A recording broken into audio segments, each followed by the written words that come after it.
Imagine going to work expecting nothing but a normal day. You go on with business as usual and expect nothing out of the ordinary. Suddenly, there's the sound of an explosion. Flying pieces of graphite come at you and fires seem to start out of nowhere. It's all you can do to make it out alive, but even after, you know life will never be the same. For some, they don't have to imagine this because they lived it in the 1986 Chernobyl disaster. We've all heard of Chernobyl, and if we haven't, we should.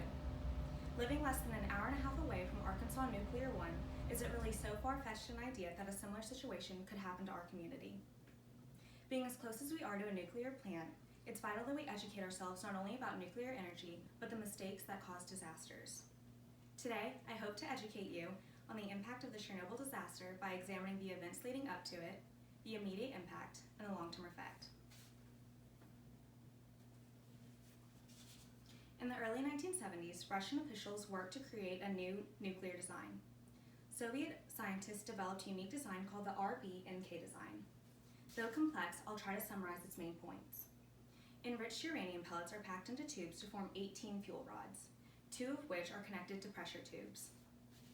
Cool water flows through these pressure tubes to cool the fuel. Graphite acts as a moderator by sustaining a continuous reaction from which nuclear energy is obtained. The control rods slow down the reaction caused by graphite. This design seemed flawless.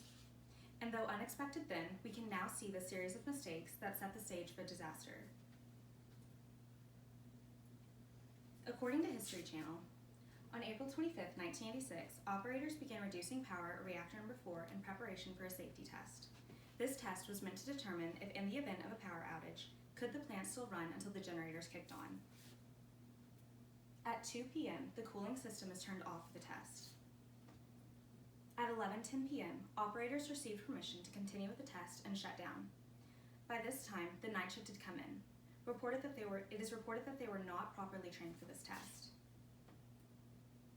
At 12:28 a.m., power levels decreased below stability levels. In response, operators removed the control rods against safety guidelines. At 1 a.m., the power stabilized and the test proceeded. Emergency shutdown systems and other features were disabled.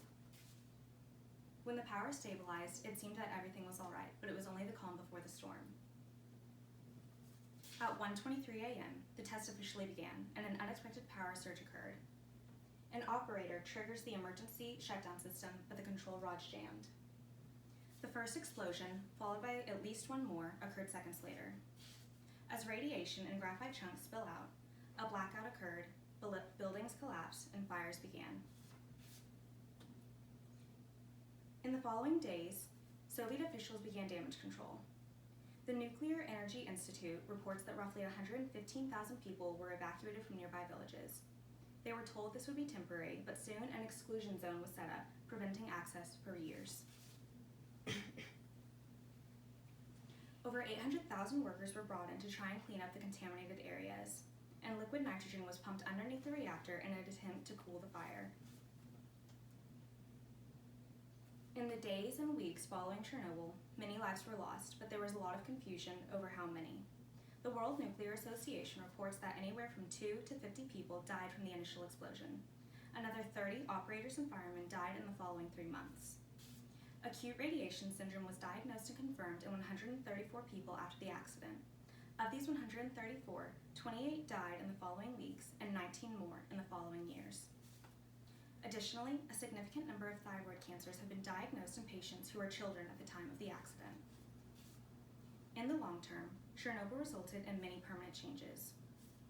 The World Nuclear Association reports that deficiencies in the original RBMK reactor designs have been modified to maximize safety, including changes to the control rods and efficiency of automatic safety mechanisms. Additionally, many international programs have begun resulting from Chernobyl, including the International Atomic Energy Agency and the Convention on Nuclear Safety. To this day, Chernobyl remains infamous. The Chernobyl Forum reports that around 7 million people are now receiving or are eligible for benefits as Chernobyl victims. Beginning in 2011, tours started in the neighboring villages that were evacuated after the Chernobyl disaster, though the most contaminated areas still remain off limits. These events have now recently come to light again as an HBO show dramatizes the events of the original accident. By and large, large, Chernobyl is considered one of the most traumatic nuclear events to ever happen. I hope that by showing you the unique series of events surrounding Chernobyl, including the mistakes leading up to the accident, the immediate impact, and the long-term effect, you can see the evident impact it made locally and globally. History Channel quotes a Soviet official saying years before the accident that the odds of a nuclear meltdown were 1 in 10,000. As we leave today, I ask that you avoid thinking a similar disaster could never happen to Arkansas Nuclear 1 because they said the same thing about Chernobyl.